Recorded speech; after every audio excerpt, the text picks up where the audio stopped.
ഞാൻ വോട്ട് ചെയ്യാനായിട്ട് 1:30 ഇവിടെ എത്തിയതാണ്. അപ്പോ ഞാൻ എന്റെ കാര്യങ്ങൾ ഒക്കെ പറഞ്ഞതാണ്. മിക്സിയുടെ ജാറിന്റെ ഇടയിൽ കുടുങ്ങിയതാണ്. അപ്പൊ 10-15 സ്റ്റിച്ച് ഉണ്ട്. അപ്പൊ ഞാനിവിടെ വോട്ട് ചെയ്യാൻ വന്നപ്പോ ആള് പറഞ്ഞു ഇത് തുറന്ന് കാണിക്കാനാണ് പറഞ്ഞത്.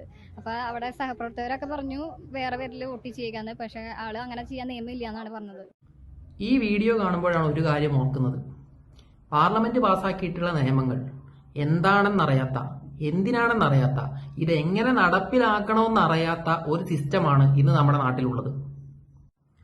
ഉദ്യോഗസ്ഥന്മാർക്ക് നിയമത്തെപ്പറ്റി ഒരു ബോധവും ഇല്ലാത്തതുകൊണ്ട് മാത്രമാണ് ഇന്നലെ ആ സഹോദരി വൈകിട്ട് വരെ വോട്ട് ചെയ്യാൻ പറ്റാതെ പുറത്തിരിക്കേണ്ടി വന്നത്.